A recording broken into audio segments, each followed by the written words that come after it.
Transmite LS82, Canal 7, Argentina Televisora Color, para todas las emisoras de la cadena nacional de televisión del país. A continuación, se dará a conocer el documento final de la Junta Militar sobre la guerra contra la subversión y el terrorismo.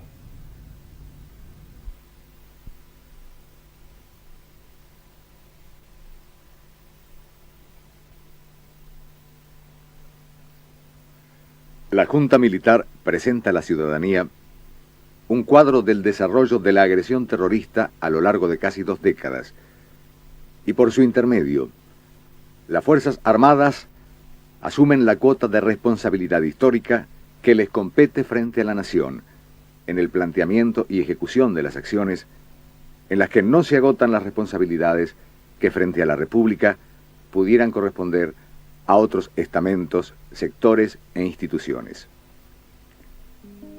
Esta síntesis histórica de un doloroso pasado todavía cercano quiere ser un mensaje de fe y reconocimiento a la lucha por la libertad, por la justicia y por el derecho a la vida. Ha llegado el momento de que encaremos el futuro. Será necesario mitigar las heridas que toda guerra produce, afrontar con espíritu cristiano la etapa que se inicia y mirar hacia el mañana con sincera humildad. Su destinatario primero somos nosotros, el pueblo de la nación, víctima de una agresión que nunca mereció y partícipe invalorable y decidido de la superación final. Su segundo destinatario es el mundo de los hombres libres, al que pertenece y seguirá perteneciendo la República, fiel a su destino histórico. Se somete a la reflexión del pueblo argentino y del mundo una experiencia que la nación jamás deberá repetir, anhelando que con la misma gracia de Dios, los hermanos de nuestra América y los pueblos de otros continentes la recojan, la comprendan y la eviten. Los hechos. La República Argentina, a partir de mediados de la década del 60, comenzó a sufrir la agresión del terrorismo que, mediante el empleo de la violencia, intentaba hacer efectivo un proyecto político destinado a subvertir los valores morales y éticos compartidos por la inmensa mayoría de los argentinos. Procuraba modificar la concepción que del hombre y del Estado tiene nuestra comunidad, conquistando el poder por medio de la violencia. Empleando el terror como un medio para tomar el poder, se proponía llegar a la desaparición de la República como Estado democrático, jurídica y políticamente organizado, en una acción a nivel nacional y continental. La agresión tomó inicialmente la forma de guerrilla rural, pero sus intentos fracasaron. Su derrota en un país limítrofe marcó a escala continental un cambio de estrategia en la que progresivamente la Argentina pasaba a constituirse en uno de los objetivos prioritarios de la acción del terrorismo internacional. En este contexto, adquirió mayor gravitación el accionar del terrorismo urbano. Robos de armas, asaltos a bancos y otras instituciones, secuestros, extorsiones y asesinatos en escalada creciente hicieron que la opinión pública tomara conciencia de la acción delictiva de las 3 agrupaciones terroristas más poderosas: Fuerzas Armadas Revolucionarias, Ejército Revolucionario del Pueblo y Montoneros. El accionar de las mismas, dirigido a paralizar a la población, estuvo signado por una permanente e indiscriminada violación de los más fundamentales derechos humanos. Asesinatos, torturas, y prolongados secuestros son pruebas indiscutibles de sus actos y propósitos criminales.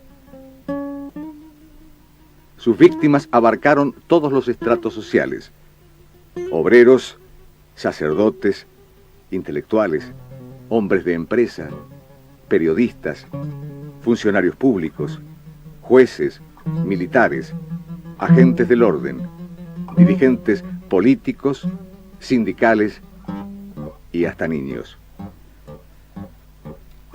La escalada del terror fue acompañada por una captación ideológica que indujo a muchos a aceptar la violencia criminal como un modo de acción política. Las bandas terroristas continuaron su organización y llegaron en su apogeo a reclutar miles de personas a las que instruyeron en el manejo de las armas. La mayoría de ellas las poseían y utilizaban efectivamente, constituyendo de hecho un ejército clandestino, mercenario de la violencia. La infiltración en el aparato del Estado abrió el camino para que a partir del 25 de mayo de 1973, con la asunción del gobierno constitucional, los grupos terroristas abandonaran la clandestinidad y, sumados a los que obtuvieron su libertad, iniciaran el ataque al poder. Miembros activos y simpatizantes decididos de las organizaciones terroristas ocuparon posiciones relevantes en el Gabinete Nacional y en los gobiernos provinciales, en el Congreso Nacional, en las legislaturas provinciales y en el Poder Judicial. Ni las organizaciones religiosas ni las fuerzas legales estuvieron a cubierto de esta infiltración. La nación estaba en guerra. Una prueba de ello fueron los enfrentamientos entre grupos antagónicos registrados en la localidad de Ezeiza el 20 de junio de 1973, que generaron una verdadera masacre, con un saldo lamentable de muertos y heridos, cuya identidad y número total el gobierno de entonces nunca pudo llegar a determinar ni a esclarecer. Posteriormente, los elementos terroristas intentaron infructuosamente copar el Comando de Sanidad del Ejército el 6 de septiembre de 1973 y la guarnición militar de Azul, una de las más poderosas del país, el 19 de enero de 1974. En medio de ese generalizado clima de inseguridad y confusión, el acceso del general Perón a la primera magistratura, con el apoyo de una amplia mayoría del electorado, parecía perfilar en el horizonte político nacional una alternativa viable de paz y orden. Sin embargo, el terrorismo no redujo su accionar durante el gobierno constitucional. Por el contrario, la naturaleza criminosa de sus fines y sus métodos quedaron definitivamente en evidencia. Los funcionarios y los dirigentes que comprendieron la magnitud de este problema, aún con peligro de sus propias vidas, intentaron detener el copamiento terrorista del aparato del Estado y de las organizaciones intermedias. La dirigencia empresaria y gremial es claro ejemplo y doloroso testimonio del riesgo que afrontaron quienes se les opusieron. En los actos de Plaza de Mayo, celebratorios del Día del Trabajo en el año 1974, el presidente de la Nación denunció a los elementos montoneros como mercenarios e infiltrados y los repudió públicamente.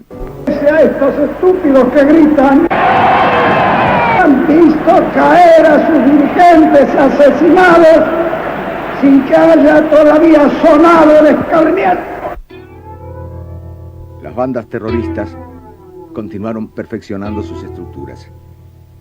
Montaron imprentas donde falsificaban documentos de identidad y fábricas donde clandestinamente elaboraban armas y explosivos, apoyados por un sólido respaldo financiero, producto de sus actos delictivos. Su insidioso accionar produjo la desviación de miles de jóvenes, muchos de ellos aún adolescentes, incorporados a bandas mediante cualquier técnica de captación o simplemente a través del miedo. Muchos murieron enfrentando a las fuerzas del orden. Otros se suicidaron para evitar su captura. Algunos desertaron, debiendo ocultarse de las autoridades y de sus propias bandas. Los denominados Códigos de Justicia Penal Revolucionarios sancionaron con la muerte a quienes pretendieron dejar las filas terroristas y liberarse del engaño en que habían caído. La seguridad y el orden no existían. A la etapa de los asesinatos selectivos siguió la fase del terrorismo indiscriminado, produciendo víctimas en todos los sectores de la sociedad argentina. A principios de 1975, como último recurso para preservar los valores en peligro, el gobierno constitucional impuso el estado de sitio en todo el país y ordenó el empleo de las Fuerzas Armadas para neutralizar y o aniquilar el foco terrorista que actuaba y se extendía desde la provincia de Tucumán. La responsabilidad de ese gobierno era insoslayable y el desafío inédito para las Fuerzas Armadas, ya que la doctrina orgánica, la estructura y el despliegue de estas respondían a previsiones de lucha clásica. Imperfecciones e imprecisiones en las etapas iniciales de una lucha no convencional fueron superadas gradualmente, aprovechando la experiencia adquirida en el desarrollo de las operaciones. Doblegadas en el monte tucumano, las bandas terroristas reforzaron y acentuaron su accionar en las grandes concentraciones urbanas. Las operaciones de sus elementos armados, por su magnitud, recursos y procedimientos, iban adquiriendo nivel similar al de las fuerzas regulares. El año 1975 registra los más ambiciosos intentos de copamiento de unidades militares.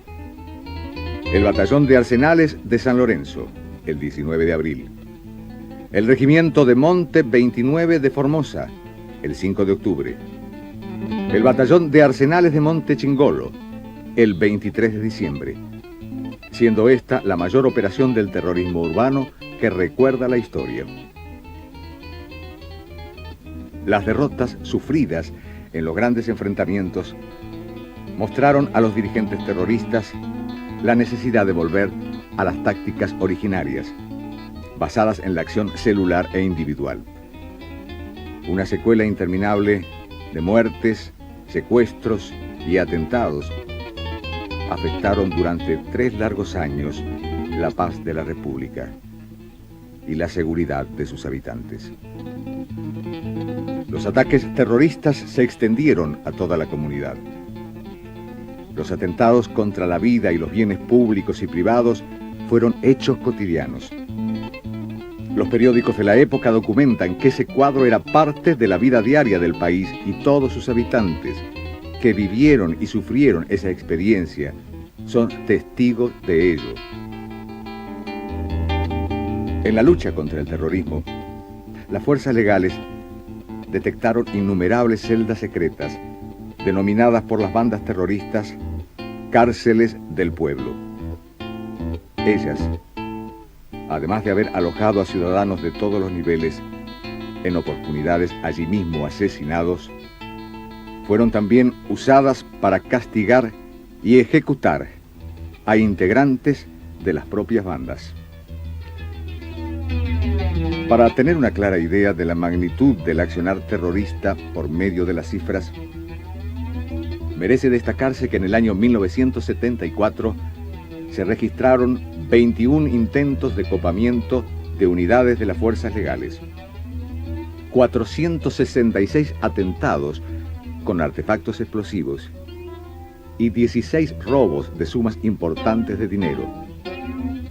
117 personas fueron secuestradas.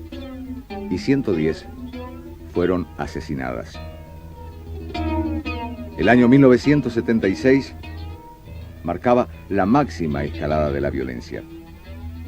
Los secuestros llegaron a 600 y los asesinatos a 646, con un promedio de 2 víctimas diarias del terrorismo.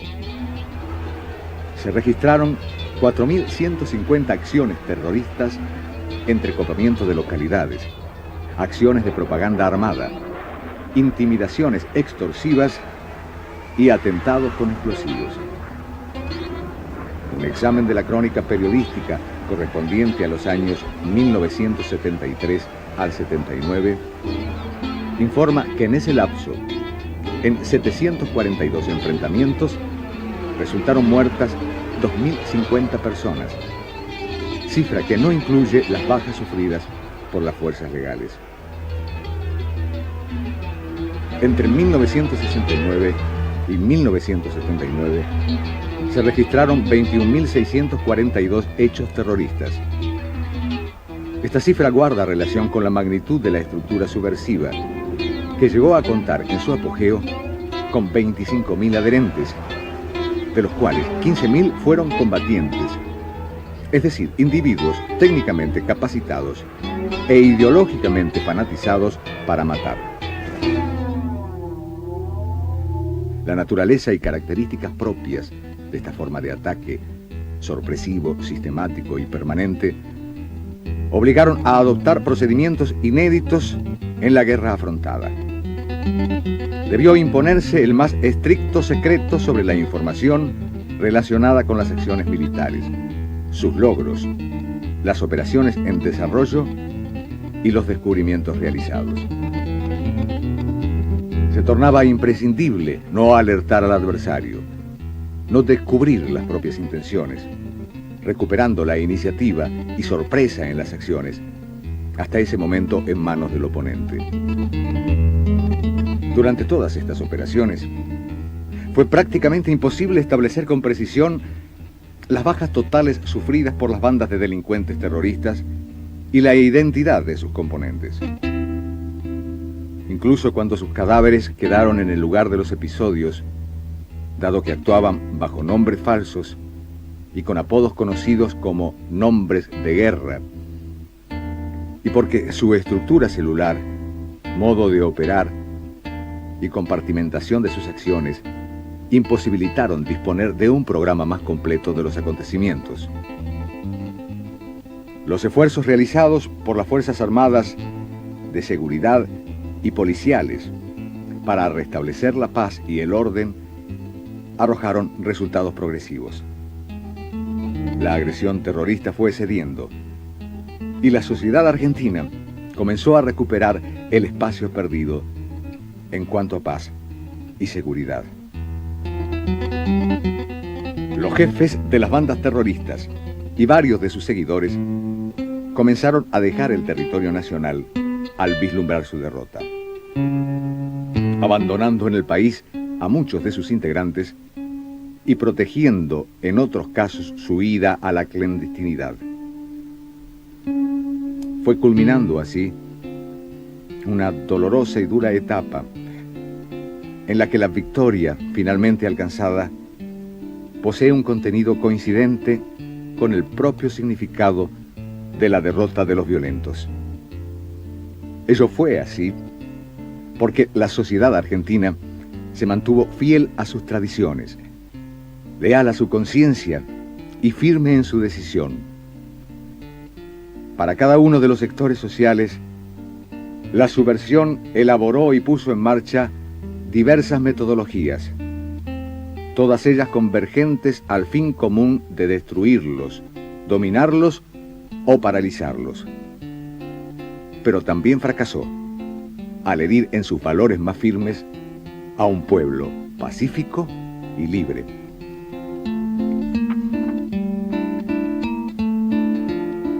Los principios y los procedimientos. La preservación y el mantenimiento efectivo del goce de los derechos y las garantías que la Constitución reconoce a todos los habitantes de la nación, es decir, la salvaguardia de los derechos humanos, constituye la finalidad sustancial de la seguridad de un Estado democrático, como lo es la República Argentina, por su tradición histórica, política y jurídica. Este concepto de seguridad incluye también el resguardo de la inviolabilidad de su territorio contra amenazas externas e internas y la consolidación de un funcionamiento eficiente de su gobierno en el marco de la ley. La Constitución Nacional reconoce la adopción de mecanismos que suspenden transitoriamente los derechos y garantías individuales cuando situaciones objetivas de peligro crean riesgos graves para el bien común y para la seguridad de la nación. Las condiciones de excepcionalidad que vivía el país durante el período de la agresión terrorista hicieron que los elementos esenciales del Estado fueran afectados en niveles que dificultaban su supervivencia. El ejercicio de los derechos humanos quedó a merced de la violencia selectiva o indiscriminada impuesta por el accionar terrorista, traducido en asesinatos, secuestros, juicios revolucionarios, salidas obligadas del país y contribuciones compulsivas. En extensas zonas del territorio, grupos subversivos actuaban desembosadamente con la mayor impunidad, mientras las fronteras nacionales eran traspuestas en ambos sentidos por terroristas argentinos y extranjeros munidos de documentación falsa o que eludían los puestos de control habilitados. La capacidad de actuar del gobierno se veía seriamente comprometida por la infiltración de la subversión y el vacío político causado por la muerte del presidente Perón. La sanción por parte del Congreso de la Nación de leyes que penalizaban en forma específica y con mayor gravedad las conductas subversivas y los actos terroristas, y la declaración del estado de sitio no fueron suficientes para conjurar la situación. En ese crucial momento histórico, las Fuerzas Armadas fueron convocadas por el gobierno constitucional para enfrentar a la subversión. Esta convocatoria se materializó en 2 resoluciones.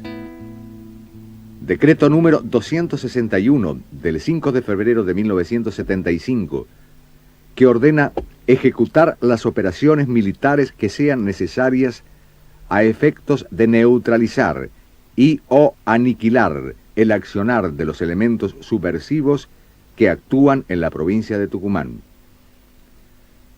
Decreto número 2772 del 6 de octubre de 1975, que ordena ejecutar las operaciones militares y de seguridad que sean necesarias a efectos de aniquilar el accionar de los elementos subversivos en todo el territorio del país. El gobierno nacional, en procura del bien común, por vía de este mandato legal y por intermedio de las Fuerzas Armadas, imponía el logro del restablecimiento de los derechos de todos los habitantes y de las condiciones esenciales que deben garantizar la inviolabilidad del territorio y la convivencia social, y así facilitar la capacidad de funcionamiento del gobierno. La naturaleza y características propias del accionar terrorista, cuyos elementos se organizaban en sistema celular y compartimentación de acciones, obligaron a adoptar procedimientos inéditos. El eventual deterioro de la dimensión ética del Estado y la necesidad de salvaguardarla ante el riesgo de imputación, de adscripción a teorías totalitarias no compartidas sobre la seguridad, estuvieron también presentes en la adopción de las decisiones que materializaron el ataque frontal, definitivo y victorioso contra la subversión y el terrorismo. Las Fuerzas Armadas de Seguridad y policiales actuaron en defensa de la comunidad nacional, cuyos derechos esenciales no estaban asegurados, y a diferencia del accionar subversivo, no utilizaron directamente su poder contra terceros inocentes, aun cuando indirectamente estos pudieran haber sufrido sus consecuencias. Las acciones así desarrolladas fueron la consecuencia de apreciaciones que debieron efectuarse en plena lucha, con la cuota de pasión que el combate y la defensa de la propia vida genera, en un ambiente teñido diariamente de sangre inocente, de destrucción, y ante una sociedad en la que el pánico reinaba. En este marco casi apocalíptico se cometieron errores que, como sucede en todo conflicto bélico, pudieron traspasar a veces los límites del respeto a los derechos humanos fundamentales y que quedan sujetos al juicio de Dios en cada conciencia y a la comprensión de los hombres. Fue por ello que, con la aprobación expresa o tácita de la mayoría de la población, y muchas veces con una colaboración inestimable de su parte, operaron contra la acción terrorista orgánicamente y bajo sus comandos naturales. En consecuencia, todo lo actuado fue realizado en cumplimiento de órdenes propias del servicio. No es fácil encontrar en la historia reciente un antecedente de las características que ofreció la situación argentina. Por ello, los calificativos de inédita, excepcional y límite son ciertos y no guardan ningún propósito exculpatorio. Aquellas acciones que, como consecuencia del modo de operar, pudieron facilitar la comisión de hechos irregulares y que fueron detectados, han sido juzgados y sancionados por los consejos de guerra. Las Fuerzas Armadas aspiran a que esta dolorosa experiencia ilumine a nuestro pueblo para que todos podamos hallar los instrumentos compatibles con la ética y con el espíritu democrático de nuestras instituciones, que permitan asegurar con indiscutible legitimidad la defensa contra todo riesgo de disolución por la violencia y el terror. Las secuelas del conflicto. Un conflicto que, por su extensión temporal y geográfica, sacudió a toda la República, porque cualquier lugar de nuestro suelo podía transformarse súbitamente en campo de batalla, y porque cualquier habitante podía verse envuelto y caer víctima de enfrentamientos o atentados, debía inexorablemente dejar profundas secuelas de inseguridad, pérdidas humanas, destrucción y dolor. Muchos argentinos han sufrido y aún hoy padecen en respetable silencio las secuelas de una pérdida irreparable, sabiendo todo el país que no pocos de los autores materiales e ideológicos de esos asesinatos se encuentran en el exterior, gozando de una impunidad y en algunos casos de un apoyo que torna sospechosa la parcial y por lo tanto injusta preocupación que se expresa sobre una sola de las secuelas de esta peculiar guerra. Por ello es preciso puntualizar claramente que son muchas las heridas no cerradas de la sociedad argentina. Largos años de profunda inseguridad, frecuentes momentos de terror, pérdida de familiares y seres queridos que cayeron por obra de un ataque tan injustificado como artero, mutilaciones, largas detenciones y desaparición física de personas. Todas ellas, individuales y colectivas, físicas y espirituales, son las secuelas de una guerra que los argentinos debemos superar. Ello solo será posible con humildad y sin espíritu de revancha. Pero fundamentalmente, sin parcializaciones que por injustas solo servirán para que emerja a la superficie el dolor de quienes, contribuyendo a la paz de la República, han soportado con estoica conducta las secuelas de una agresión que no provocaron ni merecieron. En todo conflicto armado, resulta difícil dar datos completos. En la guerra clásica, donde los contendientes son de nacionalidades distintas, usan uniforme que los diferencian y están separados por líneas perfectamente identificables. existen numerosos desaparecidos.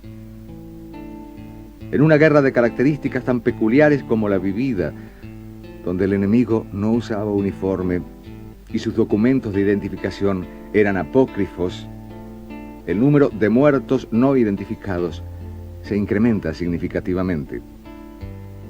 Las Fuerzas Armadas, fieles a la finalidad de restañar las heridas dejadas por la lucha y deseosas de aclarar las situaciones de duda que pudieran existir, ponen a disposición para consulta en el Ministerio del Interior la siguiente información.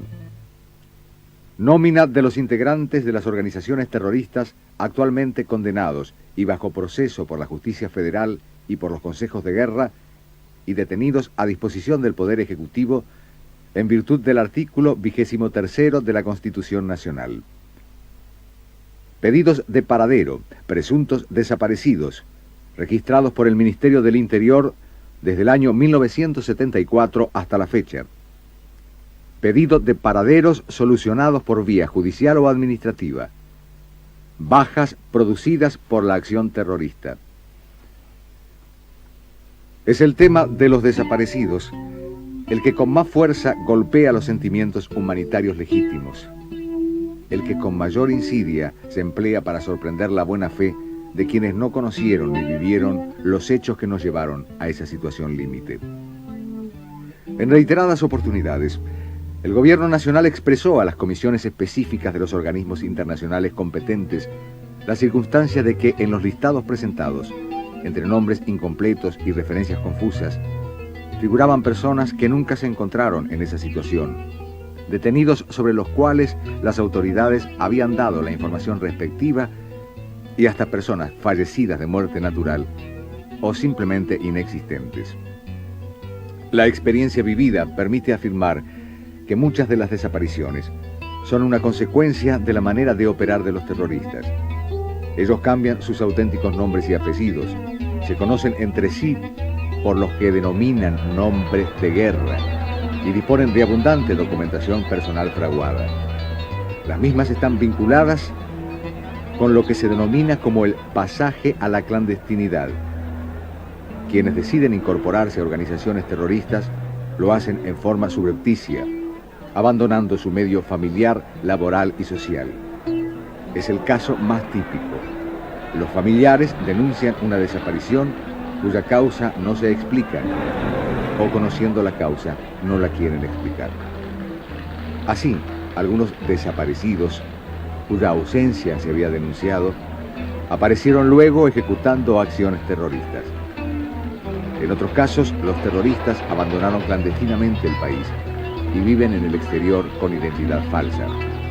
Otros, después de exiliarse, regresaron al país con identidad fraguada. Y existen también terroristas prófugos, aún en la República o en el extranjero. Hay casos de desertores de las distintas organizaciones que viven hoy con identidad falsa para proteger su propia vida en el país o en el exterior.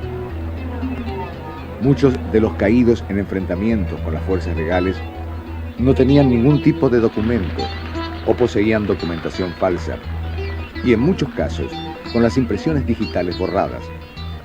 Ante la inminencia de la captura, otros terroristas se suicidaron, normalmente mediante la ingestión de pastillas de cianuro. En estos casos, los cadáveres no fueron reclamados y ante la imposibilidad de identificarlos, fueron sepultados legalmente como NN. Siempre que les fue posible, los terroristas retiraron los cuerpos de sus muertos del lugar de un enfrentamiento. Los cadáveres, lo mismo que los heridos que fallecieron como consecuencia de la acción, fueron destruidos o enterrados clandestinamente por ellos. La lucha por la hegemonía del terror determinó asesinatos y secuestros entre organizaciones de distinto signo. El terrorismo, amparándose en un pseudo código revolucionario, hizo parodias de juicios y asesinó a aquellos de sus integrantes que defeccionaron o fracasaron en las misiones impuestas. Estos fueron sepultados con identidad falsa o en lugares y circunstancias desconocidos. Las fuerzas legales, durante el desarrollo de la lucha, infiltraron hombres en las organizaciones terroristas. Descubiertos, fueron ultimados sin que se registrara el lugar de sepultura. Asimismo, se han presentado casos de personas denunciadas como desaparecidas que luego aparecieron y desarrollaron una vida normal, sin que esta circunstancia hubiera sido puesta en conocimiento de las autoridades judiciales o administrativas competentes. Finalmente, la nómina de desaparecidos puede ser artificialmente aumentada si se computan los casos no atribuibles al fenómeno terrorista que se registran habitualmente en todos los grandes centros urbanos. Cabe destacar que los supuestos en que se denuncia la comisión de un secuestro son materia de investigación judicial. Gran número de causas por presuntos delitos de privación ilegítima de la libertad han sido iniciadas de oficio por los jueces competentes. La posibilidad de que personas consideradas desaparecidas pudieran encontrarse sepultadas como no identificadas ha sido siempre una de las principales hipótesis aceptadas por el gobierno. Coincidió con ese criterio el informe elaborado por la Comisión Interamericana de Derechos Humanos que visitó el país en 1979, al expresar que en distintos cementerios se podía verificar la inhumación de personas no identificadas que habían fallecido en forma violenta, en su mayoría en enfrentamientos con fuerzas legales. Se habla asimismo de personas desaparecidas que se encontrarían detenidas por el gobierno argentino en los más ignotos lugares del país. Todo esto no es sino una falsedad utilizada con fines políticos, ni hay en los establecimientos carcelarios personas detenidas clandestinamente. En consecuencia, debe quedar definitivamente claro que quienes figuran en nóminas de desaparecidos y que no se encuentran exiliados o en clandestinidad, a los efectos jurídicos y administrativos, se considerarán muertos, aun cuando no pueda precisarse hasta el momento la causa y oportunidad del eventual deceso, ni la ubicación de sus sepulturas. Consideraciones finales. No obstante ser el desprecio absoluto de los derechos humanos la expresión más trágica del fenómeno subversivo, el terrorismo es solo uno de los procedimientos. La agresión subversiva existe en virtud de que antes y durante su desarrollo, la ideología de la violencia se introdujo y dominó la educación y la cultura, el sector del trabajo, las estructuras de la economía, y hasta llegó a entronizarse en agrupaciones políticas y en el aparato del Estado. La victoria obtenida a tan alto precio contó con el consenso de la ciudadanía, que comprendió el complejo fenómeno de la subversión y expresó, a través de sus dirigentes, su repudio a la violencia. De esta actitud de la población se desprende con claridad que el deseo de la nación toda es poner punto final a un período doloroso de nuestra historia, para iniciar, en unión y libertad, la definitiva institucionalización constitucional de la República. Para lograr éxito en este camino, es imprescindible que tengamos el equilibrio suficiente para comprender lo acaecido, sin olvidar las circunstancias que nos llevaron al borde mismo de la disgregación, como así tampoco las responsabilidades que por acción u omisión les correspondieron a los distintos sectores de la comunidad, a fin de no recorrer otra vez ese doloroso camino que no queremos volver a transitar. Quienes dieron su vida para combatir el flagelo terrorista merecen el eterno homenaje de respeto y agradecimiento. Quienes supieron sostener los principios de un estilo de vida sustentado en el respeto a los derechos fundamentales de las personas y en los valores de la libertad, la paz y la democracia, arriesgando su seguridad personal y la de su familia, cuales fueron dirigentes políticos, sacerdotes, empresarios, sindicalistas, magistrados o simples ciudadanos, merecen el reconocimiento de la comunidad. Quienes han puesto su inteligencia, buena voluntad, solidaridad y piedad ofreciendo todo el peso de su entrega al servicio de la reconciliación de la familia argentina, son dignos de reconocimiento y respeto. Quienes perdieron la vida enrolados en las organizaciones terroristas que agredieron a esa misma sociedad que los había nutrido, más allá de las diferencias ideológicas, y unificados por la condición de hijos de Dios, reciban su perdón. Quienes han reconocido su error y han purgado sus culpas merecen ayuda. La sociedad argentina en su generosidad está dispuesta a recuperarlos en su seno. La reconciliación es el comienzo difícil de una era de madurez y de responsabilidad asumidas con realismo por todos. Las cicatrices son memoria dolorosa, pero también cimiento de una democracia fuerte, de un pueblo unido y libre. Un pueblo que aprendió que la subversión y el terrorismo son la muerte inexorable de la libertad. Las Fuerzas Armadas entregan a sus conciudadanos esta información para que juzguen en comunidad esta luctuosa etapa de nuestra historia, que como tal es un problema que toca a todos los argentinos y que todos los argentinos debemos resolver en común si queremos asegurar la supervivencia de la República.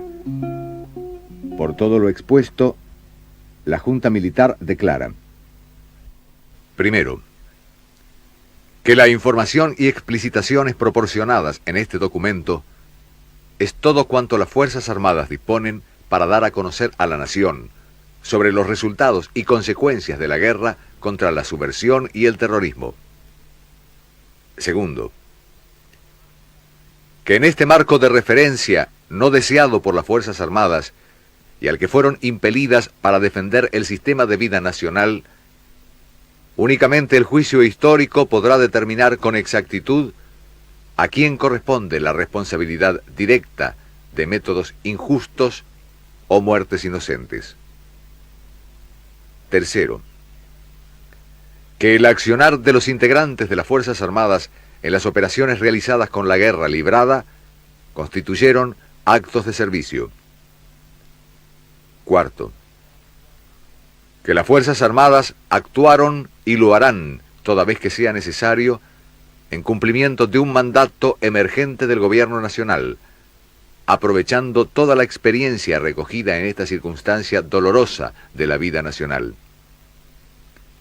Quinto, que las Fuerzas Armadas someten ante el pueblo y el juicio de la historia estas decisiones, que traducen una actitud que tuvo por meta defender el bien común, identificado en esa instancia con la supervivencia de la comunidad, y cuyo contenido asumen con el dolor auténtico de cristianos que reconocen los errores que pudieron haberse cometido en cumplimiento de la misión asignada.